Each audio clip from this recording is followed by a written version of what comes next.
State sentinel में आपका स्वागत। मैं हूं रविंद्र सिंह। जो इस वक्त घर में है, कृपया कर अपने घर में रहें। और तवी जो नदी है वो उफान पर है, तवी दरिया उफान पे है।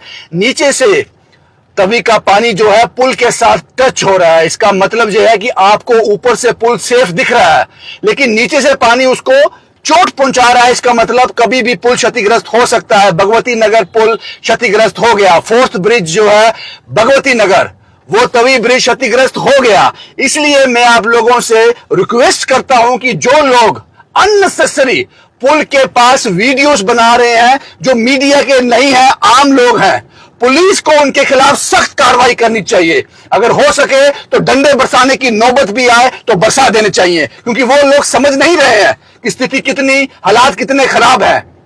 पता नहीं वो इस चीज को कैप्चर करके कहां पर पोस्ट करना चाहते हैं, वो समझ से परे है। लेकिन कुछ लोग ऐसे भी हैं जिनके कुछ रिश्तेदार पार हैं, पुल के पार हैं। कोई ऑफिस गया है, कहीं वहां रह गया है, किसी के घर में गया है। आप चिंता मत करो, उनको फोन करो, यहां पर है वो वहीं पर रहें।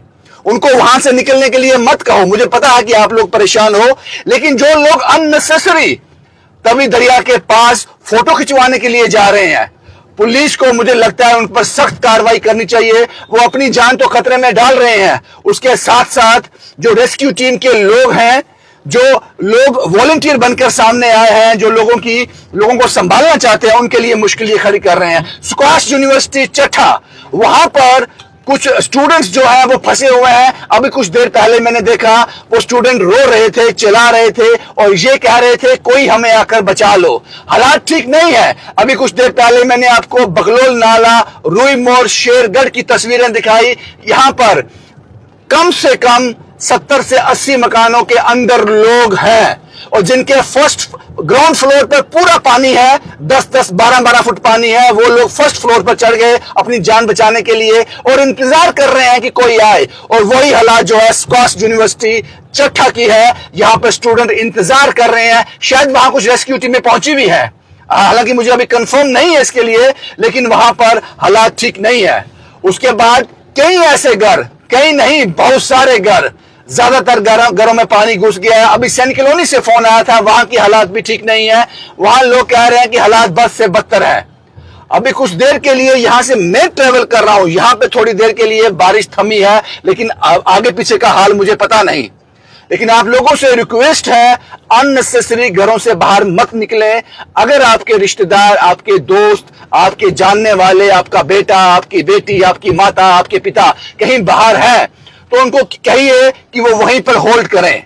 और ऐसा भी मत करिए कुछ लोग तवी ब्रिज को पैदल क्रॉस करने की कोशिश करें, हालांकि वहां पर बंदोबस्त है, किसी को जाने नहीं दिया जा रहा, वो भी मत कीजिए। क्योंकि कुछ देर पहले की खबर है भगवती नगर पुल क्षतिग्रस्त हो गया। ये तस्वीरें भयानक है। मैं आपको डरा नहीं रहा हूं, और मैं आपको यह भी नहीं कह सकता कि चिंता करने की जरूरत नहीं है। मैं ये नहीं कह सकता, अगर ये मैं कहूंगा तो ये झूठ होगा। चिंता करने की जरूरत है, सेफ्टी लेने की जरूरत है, प्रिकॉशन लेने की जरूरत है। अननेसेसरी घर से बाहर मत निकलिए, तमाशा देखने के लिए घर से बाहर मत निकलिए, जान का नुकसान हो सकता है। उम्मीद करते हैं कि बारिश रुक जाए। हालात जम्मू के ठीक नहीं, सिचुएशन जो है फ्लड है, फ्लड आ गया, अब रहा क्या पीछे। बहुत से लोग हैं, बहुत से घर ऐसे हैं जो तबाह हो गए इस वक्त तक। और जम्मू यूनिवर्सिटी, इसके अंदर भी काफी पानी है, वहां भी शायद कुछ स्टूडेंट्स हैं जो रेस्क्यू की डिमांड कर रहे हैं। स्क्वाश यूनिवर्सिटी चट्टा, वहां हालात ठीक नहीं। उसके बाद जो तस्वीरें मैंने आपको दिखाई, एक बार फिर मैं आप लोगों से रिक्वेस्ट करता हूं, अननेसेसरी घरों से बाहर मत निकलिए, तमाशा देखने के लिए घरों से बाहर मत निकलिए। खासकर तवी ब्रिज पर जो लोग फोटो खिंचवा रहे हैं, वहां किसी काम नहीं है उनको, फिर भी वो लोग वहां जा रहे हैं, वहां मत जाइए। अगर कुछ लोग नहीं मानते तो पुलिस को सख्त कार्रवाई उन पर करनी चाहिए। अगर डंडे बरसाने की नौबत भी आए तो उनको, अगर अकल डंडे खाने से आती है तो मुझे लगता है कि वो उसकी शुरुआत कर देनी चाहिए। समझ आनी चाहिए आपको, जम्मू के हालात ठीक नहीं। हमें कोशिश करनी चाहिए, एक दूसरे को अवेयर करना चाहिए, और इस वक्त सद्बुद्धि से काम लेने का वक्त है, तमाशा देखने का नहीं। मैं उम्मीद करता हूं इससे कुछ असर होगा, और प्रशासन और पुलिस अपना काम कर रहे हैं, वो अपना काम लगातार कर रहे हैं। उम्मीद करते हैं कि ये जो जल सैलाब है, ये जो डर है, ये जल्दी थम जाए। शुभम कुमार के साथ Ravindra Singh, the state sentinel के लिए।